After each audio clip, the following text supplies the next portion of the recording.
Hi there, folks. This is Levi Kuhn at Kuhn Truck and RV, your Class B and B Plus RV specialist. Please check out our website at truckandrv.com. That's truckandrv.com to view all of our inventory. I will put a direct link to this particular RV in the description below. If you follow that link, it'll take you over to our website where you can see the pricing on this unit. However, once this unit is sold, that link will be removed. We are a full-service dealer. We do offer warranty as well as financing packages. If you have any questions on those, please give us a call at 419-899-2020. For sale today, we have a 2008 Roadtrek 190 Popular 4x4. I promised you this one a couple weeks ago, but with this coronavirus pandemic, it's been a little hard to get some parts. Alrighty, folks, it's time to tour the inside of this 2008 Roadtrek 190 Popular. This unit is a 4x4, four-wheel drive. We rarely get these four-wheel drive units in. This is actually only the second four-wheel drive Roadtrek that we've had through here in all the years that we've been doing this. I've decided to give this one the nickname Mountain Mama after the John Denver song, as well as because I picked this unit up not too far from where my mother was born in West Virginia. We got the shifter lever for the four-wheel drive right here beside the driver's seat. There is two different ways to convert these to four-wheel drive. This was done, propane furnace there. This was done by Roadtrek. It is a factory Roadtrek conversion done by, I believe they have Quickly do their conversions for them. So you can either put a straight axle under the front or you can do a independent front suspension. The straight axle is going to be a little bit more beefy, but you're also going to get a stiffer ride. If you do the independent suspension, you're still going to have four-wheel drive. Not quite as beefy as the straight axle. Still heavy duty enough to handle this thing, but you're going to get a much better ride with the independent front suspension. This one does have the independent front suspension. We've got two front seats here that are both cloth. This unit will sleep up to 3 people. The way that we're going to achieve the third person here is we're going to swivel this front chair. We're going to use this chair, the back and the bottom here, to bridge the gap between these two chairs when we have this chair swiveled. I also actually have the mattress that Roadtrek made to also help make this into a bed. I rarely get those mattresses, but that is stored under the back. I'll show you that when we get back there if I remember. But I do have that small mattress, if you've seen those, to help make this bed up. So you're going to sleep, you're going to have a twin bed there and sleep one person there. Start off up here in our control area. Got an inverter switch here. This does have a factory inverter, so you can watch the TV while you're traveling down the road if you want to. Porch light switch. Our Onan 2800 generator is showing 134 hours on the clock. Water heater switch. Hold this test button. It's going to light up our gauges, show you how much is roughly in each one of our tanks, as well as our battery charge. Water pump switch and our battery disconnect switch. Previous owner added a 12-volt outlet there. Fuse panel and circuit breakers. This is a one-owner unit. Bought this from a man by the name of Richard in somewhere I don't remember in West Virginia. One owner, nice clean unit. Show you everything here that there is to see. Wardrobe is behind the driver's seat. We do have a single table leg in there. Again, furnace below the wardrobe there. 2-burner cooktop. This is a flush mount, has a glass cover. So if you need to use this for extra counter space when you're getting ready to cook. Single basin kitchen sink. Pump up top here. Storage, anywhere and everywhere that they can use for storage in a Roadtrek, they do.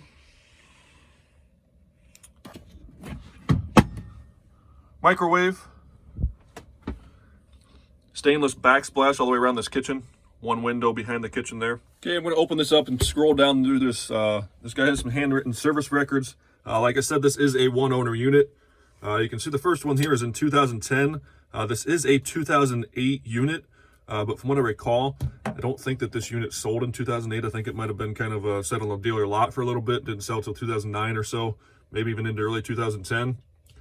But scroll down through these service records here that he has handwritten down here. The two big ones that jump out at me, and he told me about when I bought this unit, it had 110,000 miles as a new transmission. That was a big one. Somewhere in here also the rear end was replaced. He said he was going through the tunnel to go to Virginia Beach. I'd never been through it, but he said it's a big, long tunnel. He said, well, he was about middle of the tunnel. His rear end started making noise. He couldn't stop in the middle of the tunnel. By the time he got out of the other end of the tunnel, the rear differential had sprung a leak that he did not know, leaked all the fluid out of the rear end, and ended up rebuilding the rear axle. So 2 major repairs there, new rear end and new transmission. I do not have a receipt for the transmission. He was able to find the receipt for the rear end and something else that he did give to me. Richard, previous owner, money was not really an object to some extent for him, I don't believe. If this thing needed it, it got fixed. 3-way refrigerator will run on 12-volt electricity, 110-volt electricity, or propane gas. I actually went to his house and met him, purchased this from him right at his home. Had a very, very nice place. Was a general contractor. Said he's built gas stations, houses, lawyers' offices, a little bit of everything. So very well off. If this thing needed it, it got it. We have a surround sound DVD player in here, as well as some switches and controls for your TV, TV remote. Jump over here and show you the storage compartment on the passenger side. Not a whole lot in there, but just a little bit of shelving.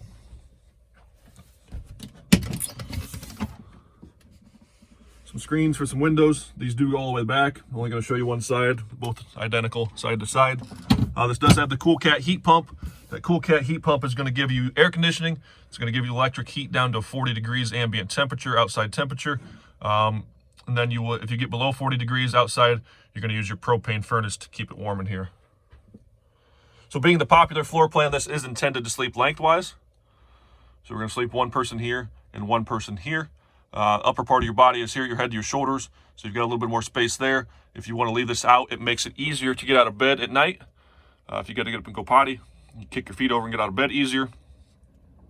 You can also fill this in with the back wall cushions that are against the back wall there. You're going to use the table to kind of fill this area in here, rearrange the cushions, and you can make one large bed if you prefer to do it that way. That table is underneath the cushion there. That mattress for the twin bed is located there. Also got a little bit of storage on this side as well. Can't get a real good angle there for you, but there is storage down there. Richard had solar installed on the roof of this thing. So this does have solar. This thing has pretty much everything you can want besides lithium. It has solar, it's 4-wheel drive, generator, everything you need. He installed a couple fans up here to move some air in the evenings, nights, mornings, whenever. Controls for the Coolcat heat pump as well as your furnace. Both side windows do open. If you want to crack those open or open those up, you can open those and get a nice cross breeze on those cool mornings and evenings. The red wire there is the wire, red and black wire. The wire is going up to the solar panel. Like I said, Richard was into construction. This was a extra storage compartment. He said he added up there to throw books, phones, tablets, things like that when they were laying in bed at night. This side window here, again, does also open. We do have one of the table positions right here between my feet. The front chairs do also swivel, so you can make that up as a dining area up front.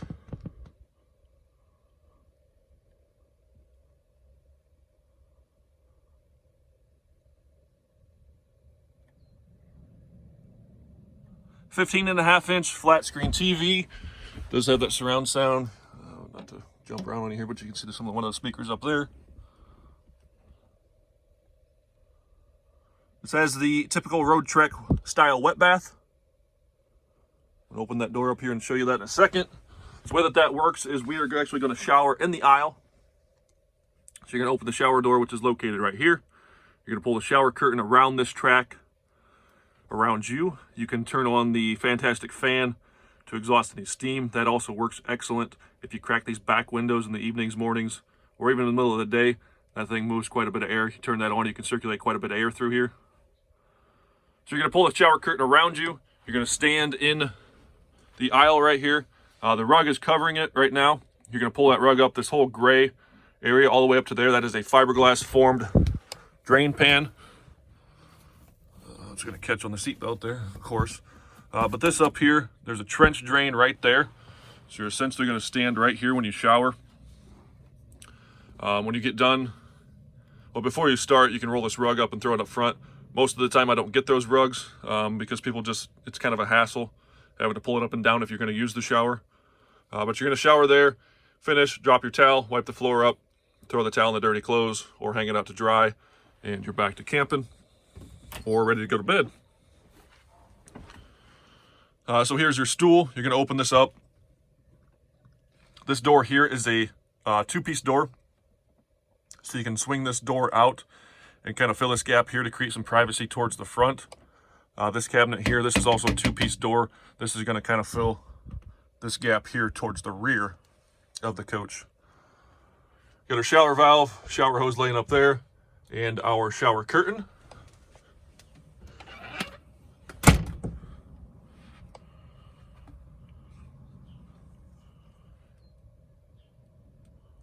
Like I said, nice clean unit, one owner, some handwritten service records, a couple receipts on that as well. Four-wheel drive makes this extremely hard to find. The fact that it is a one owner makes it even harder to find that it's a four-wheel drive one owner. And it also has solar on it. So like I said, not to beat a dead horse here, but besides lithium, this thing has pretty much everything you can use and or want or need. Still has the covers for the front three windows, block out the sunlight. This is a 2008, has 121,000 miles on it.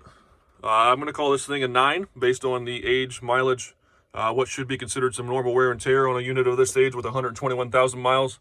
Outside shined up very nicely, inside cleaned up very well. So I'm going to call this thing a 9. Again, 121,000 miles, Chevy 3500 chassis, all loaded up. Got our four-wheel drive shifter on the floor here. If you have any questions on this one, give us a call at Kuhn Truck and RV. We've been promoting social distancing since 1976. Alrighty, folks, we're going to run around the outside of this Roadtrek 190 Popular. We are 20 feet from bumper to bumper. We have 4 Michelin tires with date codes of 0218. We have an 11-foot awning. This does sit on the Chevy 3500 chassis. It is powered by the 6.0-liter Roadtrek V8 engine. This one does have 2 coach batteries. First coach battery is located right here on a slide-out tray. Second coach battery is located behind this panel. I'm going to remove this thumb screw here. This panel will lift up off of there, and you can access your second coach battery right there.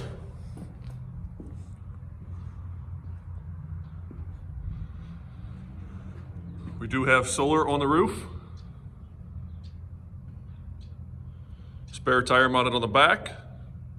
Remove this panel here. You can access the fill for your propane tank. You're going to fill your propane tank right there. Do have the tow package.